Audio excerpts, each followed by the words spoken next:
अब जैसे कोई क्वेश्चन है ना, ये सब कोई क्वेश्चन है। क्वेश्चन में इसने कहा कि भाई I बराबर I1 sine omega T plus I2 कोस ओमेगा टी। ठीक है, ऐसे अपने को दे दिया और इसने इससे देकर अपन से यूं कहा कि साहब इसका वर्ग माध्य मूल मान निकालकर बताइए। अब अपना काम है वर्ग माध्य मूल मान ज्ञात करना। ठीक है, अब अपने को देखो सिंपल तरीके से करना है। सबसे पहले करिए आप वर्ग, आई स्क्वायर करेंगे यानी I1 sine omega T plus I2 कोस ओमेगा टी का होल स्क्वायर कर दे साहब इसको ना। I1 square sine square omega T,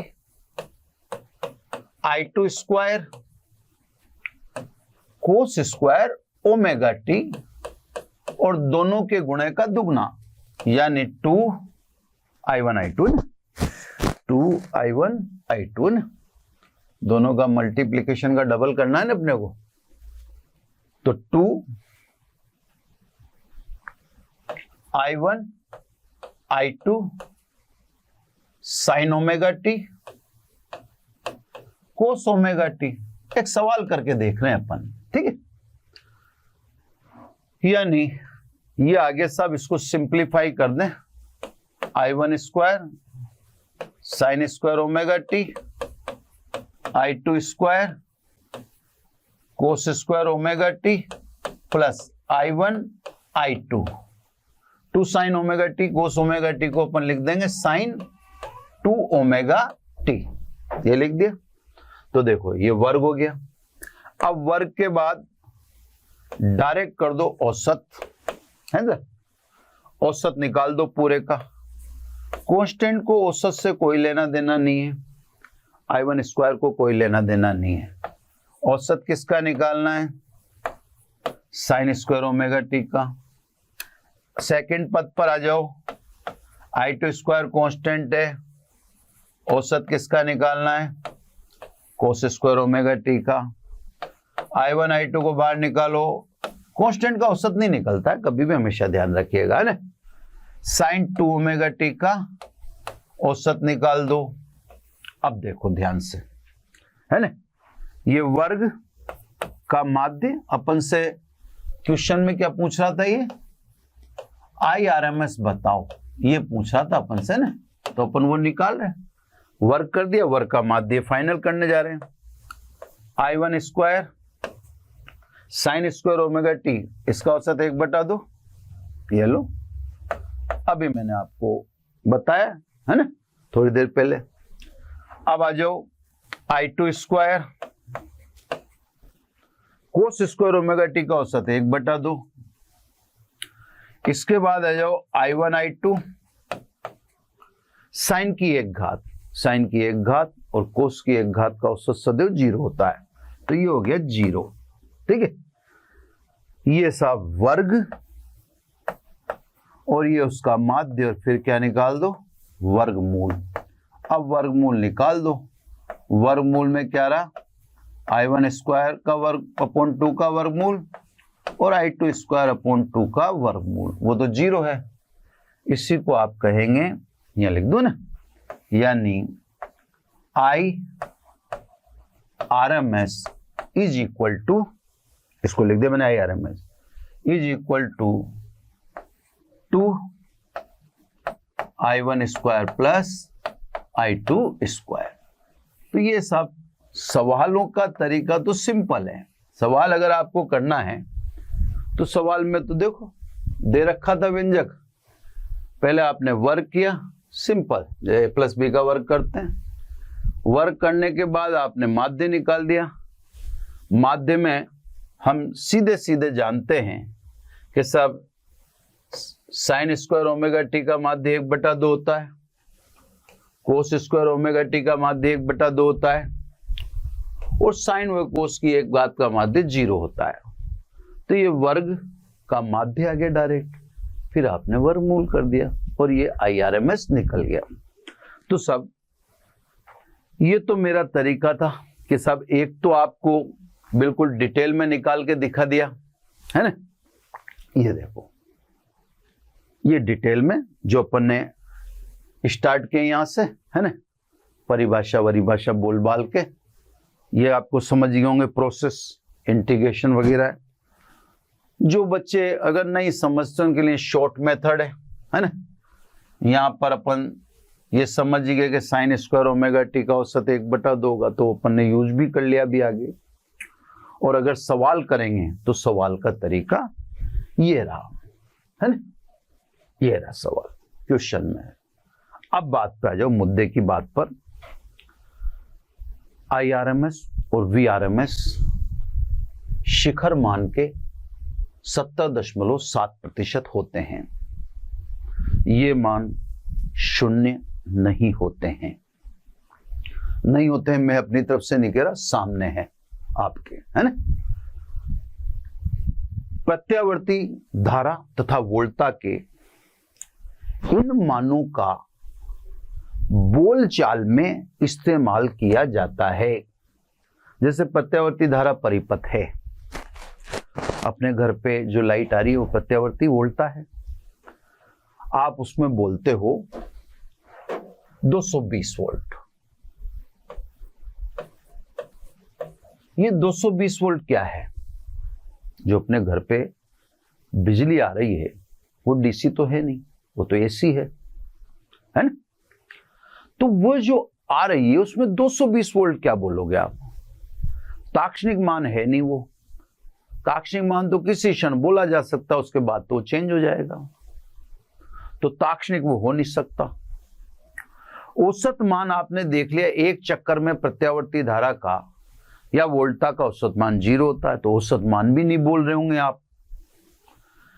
मान जो बोल चालने लायक है वो एक ही है, VRMS, क्योंकि वो 0 नहीं होता। IRMS वो भी 0 नहीं होता, वो शिखर मान का 70.7% होता है। तो आप जो भी बोल रहे हैं प्रत्यावर्ती वोल्टता में, वो फिर सीधा सीधा क्या माना जाएगा? VRMS। यानी जैसे आपने बोला कि हमारे घर में या प्रत्यायु का आपने प्रत्यावर्ती धारा का मान 3 एम्पियर है। ये 3 एम्पियर किससे बोल रहे हो आप? ये 3 एम्पियर आप बोल रहे हो IRMS। तो मेरे कहने का मतलब है एसी सर्किट में प्रत्यावर्ती धारा परिपथ में वोल्टता व धारा के नाम पर बोले जाने वाले मान ही कौन से मान हैं? VRMS और IRMS। दोबारा सुन लें, जैसे एसी सर्किट है, आपने बोला 10 वोल्ट। एसी सर्किट में आप 10 वोल्ट बोल रहे हो तो वो VRMS है। आपने बोला 5 एम्पियर करंट एसी सर्किट में, तो वो IRMS है। तो न्यूमेरिकल के समय याद रखना, ये आपको न्यूमेरिकल में कहेगा आरोपित वोल्टता 50 वोल्ट है। अब प्रत्यावर्ती धारा परिपथ में बोलेगा कि आरोपित वोल्टता 50 वोल्ट है, तो आप समझ जाना VRMS। प्रत्यावर्ती धारा परिपथ में बोलेगा प्रवाहित धारा 5 एम्पियर या 6 एम्पियर या 8 एम्पियर है, तो आप समझ जाना IRMS। ये इसलिए मैं बता रहा हूं कि जो एकेडमिक का पेपर है, जो 12वीं का पेपर होगा, उस 12वीं के पेपर में एक बार ऐसा पूछा जा चुका है, एक बार ऐसा पूछा जा चुका कि प्रत्यावर्ती धारा परिपथ में आरोपित वोल्टता 200 वोल्ट है। सवाल को ध्यान से सुनना, ये RBSC के उसमें पूछा गया है पेपर में, शायद 10-5 साल पुराना पेपर रहा होगा, मेरे को एग्जैक्टली याद नहीं है। उसमें पूछा गया प्रत्यावर्ती धारा परिपथ में आरोपित वोल्टता 200 वोल्ट है, ठीक है साहब, तो VRMS का मान बताइए। अब देखो, उसने जो बोला वो VRMS ही था, क्योंकि उसने बोला आरोपित वोल्टता 200 वोल्ट है। तो एसी में कौन सी वोल्टता होगी? VRMS ही होगी। और उसने पूछ क्या लिया कि आरोपित वोल्टता 200 वोल्ट है तो वर्ग माध्य मूलमान बताइए, VRMS की वैल्यू बताइए। अब VRMS भी कितना लिखना था, 200 वोल्ट ही निकला था। लेकिन बच्चों ने क्या किया कि फॉर्मूला लिखा और फिर V0 को कैलकुलेट करके बता दिया, V0 की जगह 200 लिख दिया। अरे भाई, जब सीधा सीधा ही उसने बोल दिया, और जब मैं आपको समझा ही रहा हूं कि AC में बोलने चालने वाले मान ही VRMS हैं, या AC में जो भी आप मुंह से निकालोगे वो वैल्यू कौन सी वैल्यू है, RMS वैल्यू है। तो आपने इतना जोर ही काय को लगाना है ना। AC सर्किट में और किसी वैल्यू को तो बोल ही नहीं सकते ना आप, तो और किसी वैल्यू को जब आप बोल ही नहीं सकते तो आपने फालतू दिमाग लगाने की कोई जरूरत ही नहीं है ना। बार बार थोड़ा डिस्टर्ब रहा बोर्ड, है ना। 1 मिनट, चलो मैं मिटाने के चक्कर में हूं और वो मिटना नहीं चाहता। ठीक है, ये आ गया। मैं मिटा के उसको दिखाना चाहता था कि ये देखो, टच करते ही साहब ये पीछे जा रहा है, मैं ला रहा हूं आगे। चलो खैर, नहीं मिट रहा तो मत मिटने दो, है ना। एक प्रयास और कर लेता हूं मैं। चलो, मिट गया। डिजिटल बोर्ड में थोड़ी सी ऐसी समस्याएं आ जाती। तो साहब बार बार मैं कहूंगा कि AC में जो भी मुंह से निकले मान वो VRMS ही है। इसलिए आप न्यूमेरिकल के समय ध्यान रखना कि क्या नाम से जो वो दे कि प्रत्यावर्ती धारा इतनी है तो उसको लिख देना IRMS, प्रत्यावर्ती वोल्टता इतनी है तो उसको लिख देना VRMS। ठीक है सर। अब आगे की बात सुनो। VRMS को और IRMS को प्रत्यावर्ती धारा परिपथ में आभासी व प्रभावी मान भी कहते हैं। यहीं पे लिख देता हूं मैं इसको। प्रत्यावर्ती वोल्टता का आभासी या प्रभावी मान कहते हैं। इस धारा में भी जो आप प्रत्यावर्ती धारा लिख रहे हो, इसको प्रत्यावर्ती धारा का आभासी व प्रभावी मान कहते हैं। अब बात करते हैं साहब, इन मानों को बोलचाल में क्यों काम में लेते हैं, इन मानों को क्यों अपन कहते हैं कि आभासी और प्रभावी मान है। तो साहब इसका मैं आपको छोटे से मैं भी समझाता हूं बात कि ये मान इफेक्टिव और वर्चुअल वैल्यू क्यों कहलाती है। इसके लिए साहब एक छोटी सी बात समझनी है आपको। एक कंपोनेंट की बात करें अपन, प्रतिरोध, रेजिस्टेंस। ध्यान से सुनेंगे सब, 5 मिनट की बात होगी। प्रतिरोध अकेला ऐसा अवयव है, जैसे प्रतिरोध भी पढ़ा है आपने, संधारित्र भी पढ़ा है, कुंडली भी पढ़ी है। प्रतिरोध ऐसा अकेला अवयव है, कंपोनेंट है, जिसके गुण धारा की दिशा पर निर्भर नहीं करते हैं। मतलब प्रतिरोध में धारा किसी भी दिशा से दी जावे, वह सदैव ऊष्मा ही उत्सर्जित करेगा। प्रतिरोध में आप किसी भी दिशा से धारा दो, वो सदैव ऊष्मा ही उत्सर्जित करेगा। यही कारण है कि प्रतिरोध का व्यवहार AC और DC में समान है। इस बात को आप पूरे पक्के तौर पर अपने दिमाग में बिठा लें कि प्रतिरोध का व्यवहार प्रत्यावर्ती धारा और दिष्ट धारा दोनों परिपथ में एक जैसा है। मतलब यूं समझ लें, आपको R के बारे में पढ़ना ही नहीं है, कोई पढ़ने की जरूरत ही नहीं है, वो दोनों में एक जैसा ही व्यवहार करता है। क्योंकि मैंने जब कह दिया कि प्रतिरोध अकेला ऐसा अवयव है जिसको धारा किसी भी दिशा से दो, भाई यहां दिशा ही तो चेंज हो रही है ना। DC में दिशा चेंज नहीं होती, पर उसको इस बात से मतलब ही नहीं है धारा किसी भी दिशा से दो, सदैव ऊष्मा का उत्सर्जन करेगा। और सदैव ऊष्मा का उत्सर्जन करेगा तो इसका मतलब उसका बिहेवियर एसी और डीसी में एक जैसा है। उदाहरण के लिए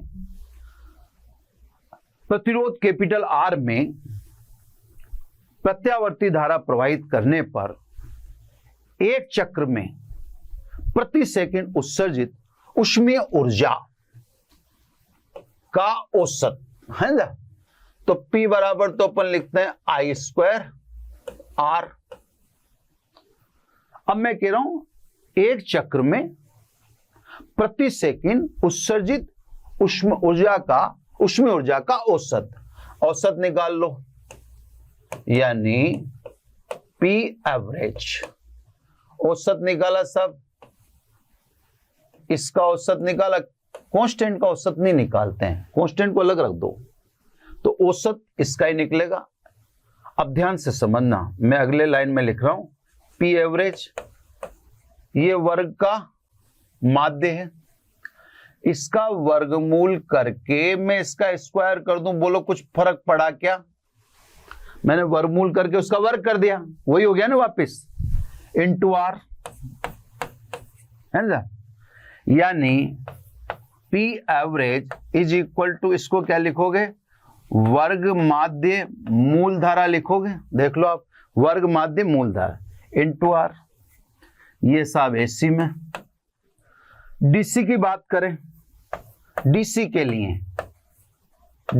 लिए एक चक्र में शक्ति का औसत सीधा सीधा आईडीसी स्क्वायर आर, सीधा सीधा। डीसी में कोई एवरेज निकालने की आवश्यकता ही नहीं, क्योंकि डीसी वैल्यू आवर्ती रूप से परिवर्तित नहीं होती है, ये निकाल दिया। अब एक और दो की तुलना से देखो, IRMS is equal to IDC, तथा इसी प्रकार VRMS is equal to VDC, यानी प्रत्यावर्ती धारा का वर्ग माध्य मूलमान सीधा दिष्ट धारा के बराबर होता है, और इसी प्रकार प्रत्यावर्ती वोल्टता का वर्ग माध्य मूलमान सीधा दिष्ट वोल्टता के बराबर होता है।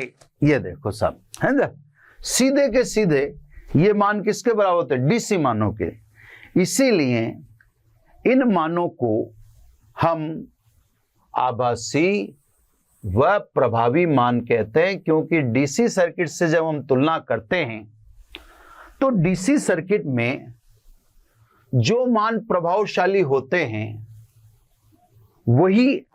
डीसी सर्किट में जो मान प्रभावशाली होते हैं वो एसी सर्किट के किन मानों के समतुल्य, आरएमएस मानों। बट डीसी में तो यही प्रभावी है, आईडीसी और वीडीसी, और ये मान सीधा किसके समतुल्य या किसके बराबर है, एसी या प्रत्यावर्ती वोल्टता के वर्ग माध्य मूल मान के बराबर, और प्रत्यावर्ती धारा के वर्ग माध्य मूल मान के बराबर। इसीलिए प्रत्यावर्ती धारा व प्रत्यावर्ती वोल्टता के वर्ग माध्य मूल मानों को हम प्रभावी व आभासी मान कहते हैं। पुनः बता दूं, बोलचाल में इन्हीं मानों का उपयोग किया जाता है। न्यूमेरिकल जब आए तो न्यूमेरिकल के समय आप ध्यान रखना कि प्रत्यावर्ती वोल्टता का मान दे तो VRMS लिखना, धारा का मान दे तो IRMS लिखना। क्यों लिखना? क्योंकि ये सीधे के सीधे डीसी मानों के समतुल्य हैं। एक बात को विशेष रूप से याद रखना कि प्रतिरोध का व्यवहार एसी और डीसी में समान होता है। मैंने आपसे कहा कि जब एसी पढ़ाऊंगा तो पहले आपके छोटे छोटे सभी फंडामेंटल में क्लियर करूंगा, है ना। जब छोटे छोटे फंडामेंटल क्लियर हो जाएंगे तो उसके बाद फिर मैं आपको इसके जो परिपथ विश्लेषण पढ़ाना है, फिर वो परिपथ विश्लेषण पढ़ाऊं, जिसमें एक विश्लेषण तो आपके सामने आ चुका, प्रतिरोध का व्यवहार एसी और डीसी में एक जैसा है। तो बच्चों आज इतना ही, फिर जो भी कंटिन्यूटी में होगा वो आगे थोड़े से 1-2 एपिसोड में कंटिन्यूटी में टॉपिक रहेंगे, फिर बाद में तो मैं सेपरेट कर दूंगा, कोई दिक्कत नहीं, यानी हर एपिसोड में एक टॉपिक को सेपरेट करता चलूंगा। Thank you very much.